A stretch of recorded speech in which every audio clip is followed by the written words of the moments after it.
quando se fala daquilo que a gente chama de racismo científico, é exatamente isso, né? Então, dentro dessa lógica, alguns cientistas, inclusive impulsionados por essa percepção capitalista, né, eles tinham como objetivo difundir e tentar justificar, a partir de pesquisas científicas, a inferioridade da população negra com relação à população branca.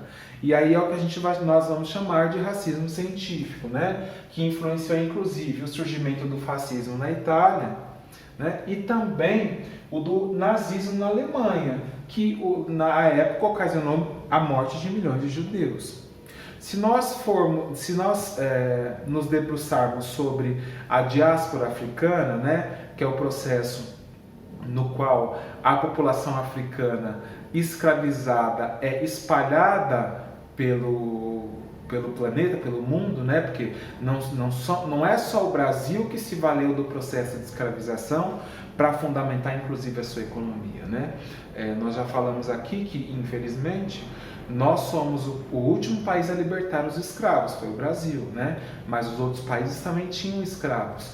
Os Estados Unidos, né? Inclusive vários registros históricos vão apontar isso.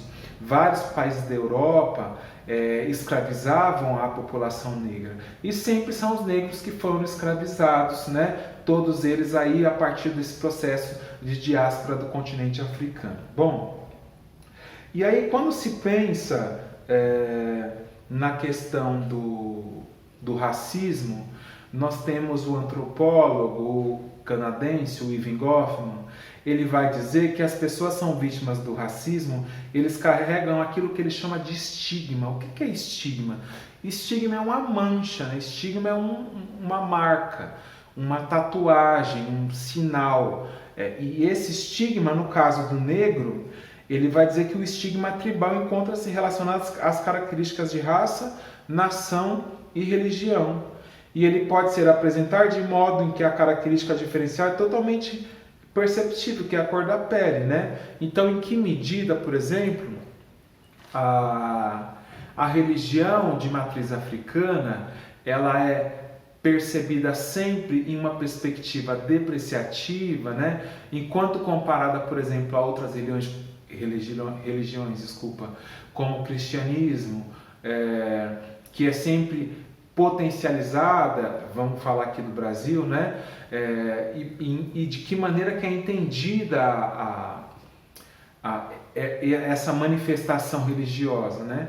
Inclusive o parecer 3, que é um dos dispositivos legais que foi originado a partir aí das diretrizes curriculares para trabalhar as questões afro-brasileiras, ela vai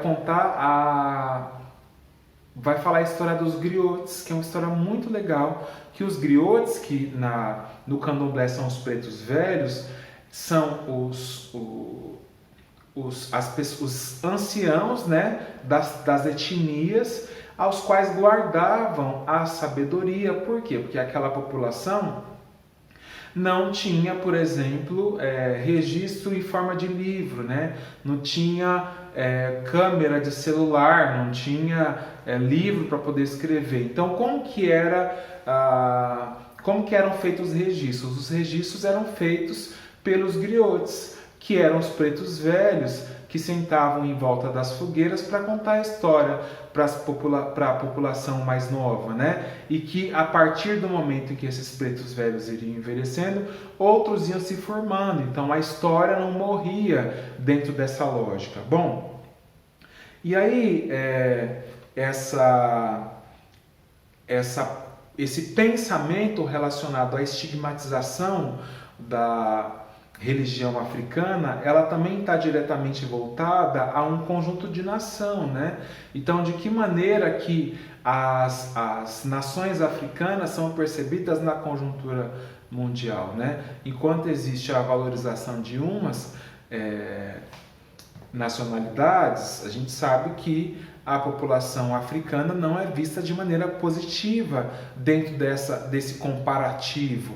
E aí o texto também vai pensar que após a Segunda Guerra Mundial, né, as ideias de racistas, elas passam a ser condenadas por todo mundo. Por quê?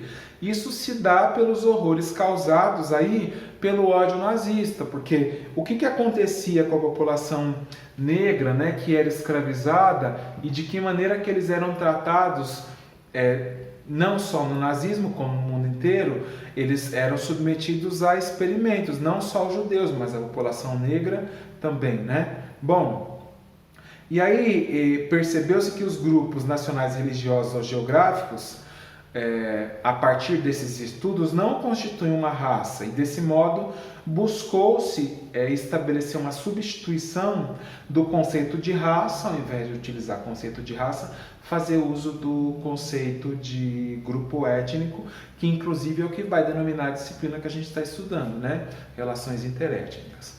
Tá bom? Então esse módulo dessa aula acaba aqui e a gente se vê daqui a pouquinho aí na próxima. Até mais.